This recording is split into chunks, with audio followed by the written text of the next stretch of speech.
Sportageous. Sport gets smarter. Hello, thanks for joining us for another exciting episode of the Sportageous cast, where we speak to athletes, sport professionals about their journey, their struggles, and their motivations. Joining us today is Nathan Hauritz, former Australian international off-spin bowler who represented Australia in 17 tests, 58 ODIs, and 3 T20 internationals, taking 128 international wickets across all international formats.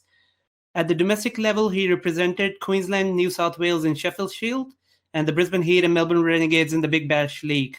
Nathan recently founded the First Class Cricket Academy, which we will be discussing about as well. So let's get into the conversation. It's a pleasure talking to you, Nathan. Welcome to the show. Thank you, mate. Thank you so much for having me. Looking forward to it. And obviously, the general question that we get asked every time now: how is the pandemic treating you? It's definitely interesting, isn't it? You know, look, in Brisbane, we've probably been the luckiest out of most of the states. It hasn't been hampered too much, but look, it's tough. It's very tough. You know, you're trying to do what you can. Your business, you sort of gain a little bit of momentum, then it stops again. But look, the most important thing is, you know, around the world, we're just trying to get on top of it. You know, trying to create some sort of safe haven for everybody. But look, I won't lie, it does have its moments for sure. Absolutely. And so let's rewind all the way back to when you started cricketing, like what prompted the interest and how you got into the game? Yeah, it was when I was a young kid. My granddad was a major cricket buff, loved his cricket. Every time we went out there and had a Sunday lunch or whatever, cricket was on in the background. And I just gravitated to it. And he had an old bat and ball, and probably at the age of 4 or 5, just started to get into it and really enjoyed it. And from all reports, as a young kid, all I ever wanted to do was bat and bat and bat and bat. And I just loved playing the game. And then when we moved to Hervey Bay, when I was about the age of 6, age of 7, started to play cricket here in the local competition. And then from there, just grew, loved it, played it, lived and breathed it all the time. Yeah.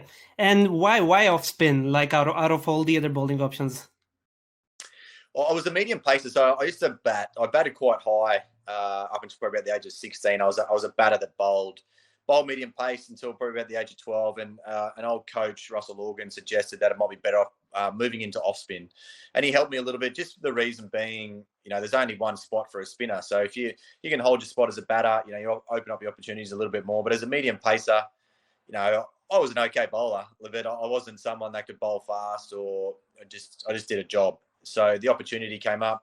Off spin, not really regarded as a tough art. You know, it takes a bit of time. It's changed a lot now, but it helped me to develop into an all-rounder. And then I probably, you know, look, in that age of 16 to 19, switched into more of a bowler that batted. Oh, yeah. Great journey. Yeah. And so tell us about your first call up to the national squad. Like, how did it feel? Look, it was something that was pretty surreal. The very first time I got called up into the Australian squad was the one-day international squad for South Africa. I was with the Queensland teammates and I got the call. You know, look, the jubilation that they all showed toward me was something very special. And it's a moment that I won't really forget, to be honest. It was very cool. Getting that opportunity to play over there in South Africa at Joburg, making my debut was awesome. That crowd playing in that team, Ricky Ponting as captain, and then, you know, the test call-ups, just being able to tour with Steve Waugh and Mark Waugh, my idols growing up as a kid. It was something. It was honestly surreal. And look, I knew I was never going to play at the start in that test arena, but, you know, look, I just soaked it up as much as I could, tried to learn as much as I could, and, you know, I just had as much fun. It was certainly a great opportunity. And as a young kid growing up, going from the backyard and getting to be alongside people that you watched on TV win World Cups and win Ashes, it was pretty cool. Absolutely. And I was myself very excited when you got called up to the national squad as well. So exciting story. I actually used to play a game called the International Cricket Captain, and you were one of my favorite bowlers in the game. So when you got called up to the national squad, I was just cheering out loud and telling my brother, oh, my favorite bowler actually came into the Australian team. So it was very exciting to see you. So I think the circle on that, so my circle was quite large because I wasn't as accurate. That's right. That's how that game worked from memory. yeah, it was a very exciting game. I don't know why they obviously stopped making them, but it certainly helped me found a lot of great players, and most of them actually ended up in national squads for their teams. So Very cool. Very cool. Yeah. So, Nathan, obviously there are obviously harsh realities in sports as well. So you were obviously dropped out of the national squad a couple of times and fought your way back in, but then injuries also came along the way. So tell us, like, how did you keep yourself motivated when you were out of the team, and how did you back yourself up?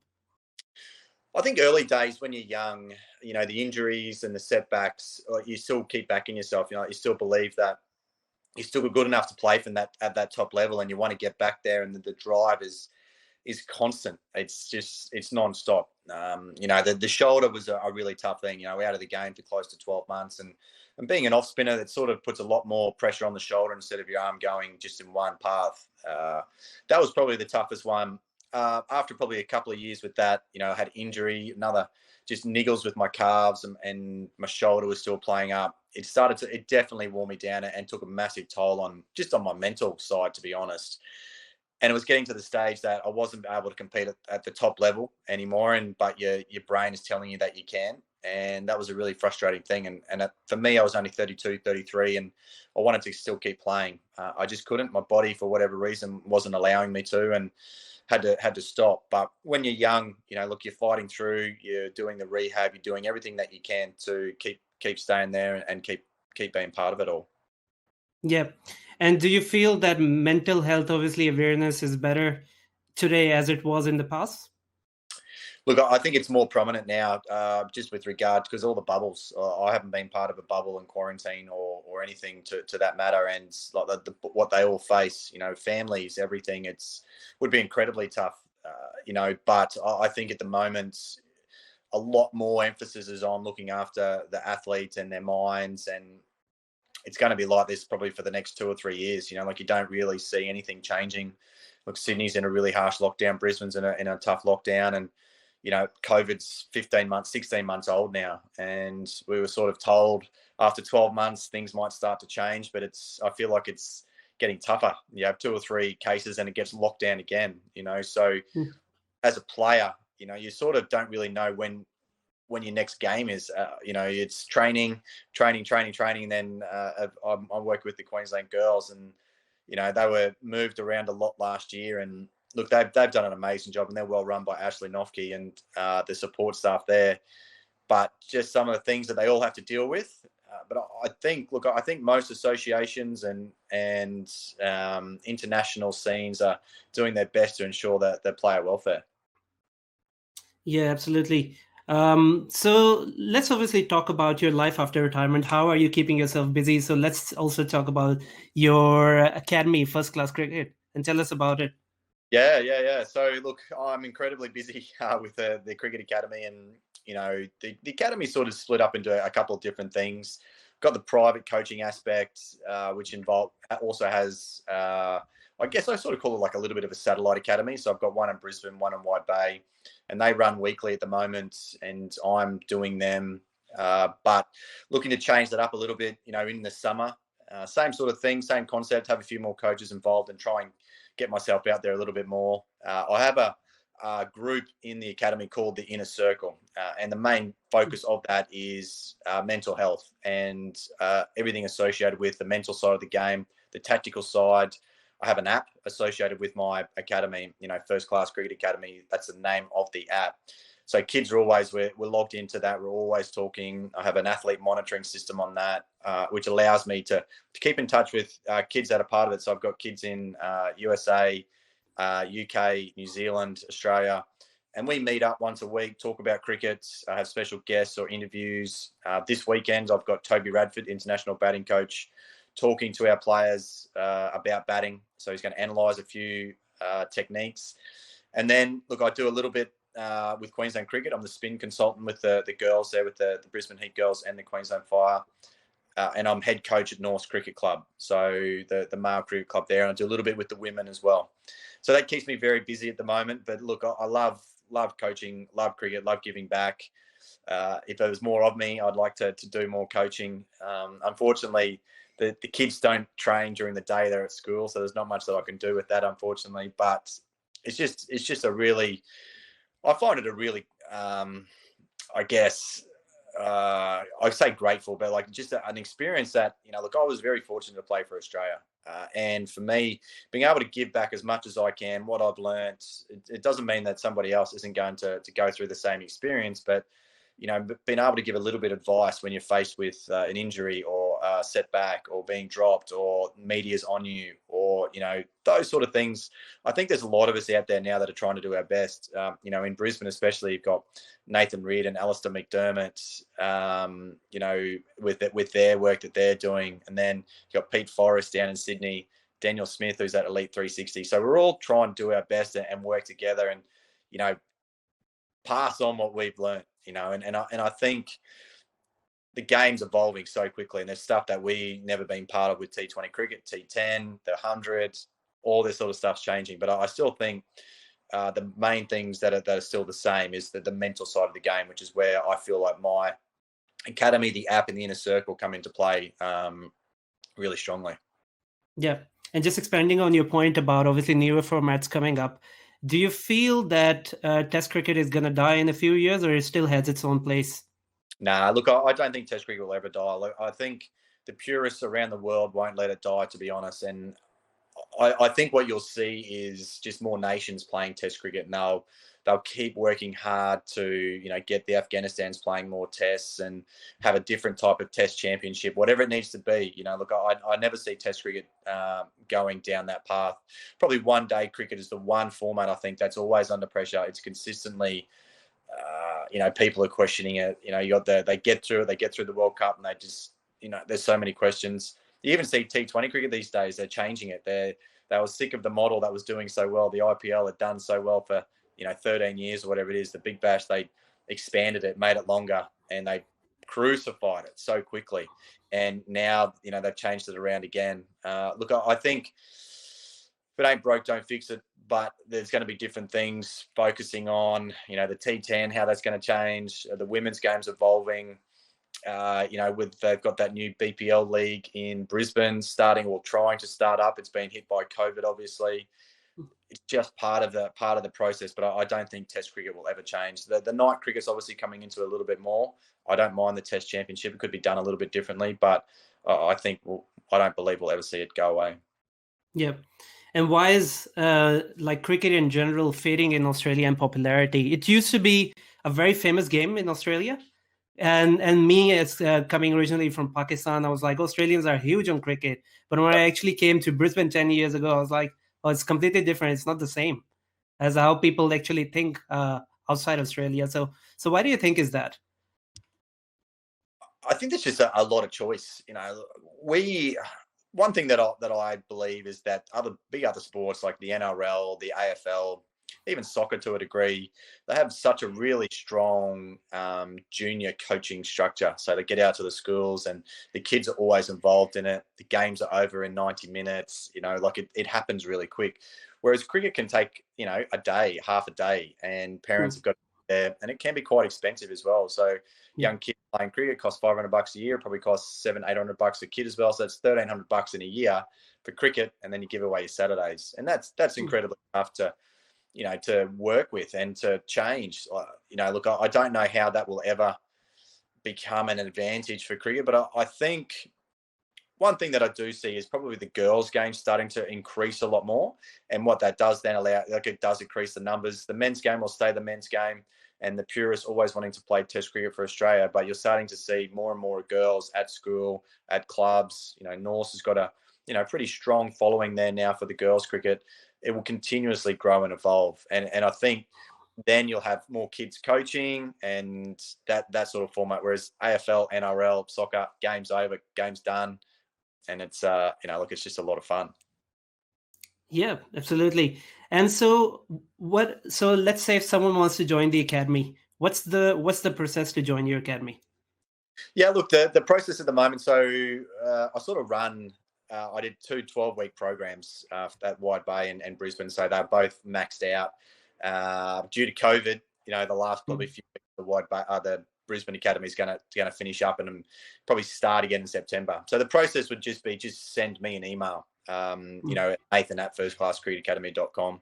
And then we get in touch, see your age, and just see if we can fit numbers in. Look, numbers are capped at the moment at 20 per, intake, because it's just so hard. There's so much other cricket going on around the place in Brisbane. It just have other coaches involved and make sure the coaches are high quality, and so that we're giving the most service that we can. But that's the best way. Get in touch, send me an email, and we'll go from there. Sounds good. And challenges with COVID. So how are you overcoming these challenges around COVID, where obviously you may have to reschedule training sessions or things like that? So how are you overcoming those barriers? Yeah, look, it's definitely a challenging thing, isn't it? Always having to reschedule something or, move. Or, it's the fourth lockdown we've had. Look, I know they're only short, but this one's a bit longer, and I don't expect it to be over by Sunday. You just try and be online. You try and be there for the kids. With my app, this week I did like a little Olympic quiz for 3 nights and had the kids on, and a few prizes at the end, and it just gives them something to think about other than, seeing what's on TV or sport or whatever. It was a lot of fun, and that's about all you can do. Just it's not an easy time for anybody, and parents having to homeschool. I have some people in my academy where the parents have, 4 kids and jobs, both have jobs, and incredibly tough, incredibly challenging, but everybody finds a way. We get through, we keep pushing forward. But I think the way the world's changed a little bit online these days, it does make it a tiny bit easier to get access, to still speak to people and still, provide our guidance. Yeah, absolutely. So obviously with Australia, had a few challenges developing quality spin bowlers in recent years. I mean, obviously we've got Lyon, but overall it's like there's obviously a decreasing quality with the highest bars that were set by Shane Warne, McGill, and then obviously you were there along with the other spinners around that time as well. So have you felt there's a growing interest towards spin bowling again with the kids that you're training, or has it been more towards batting or fast bowling? I just think it's just a natural process. It's either batting, bowling.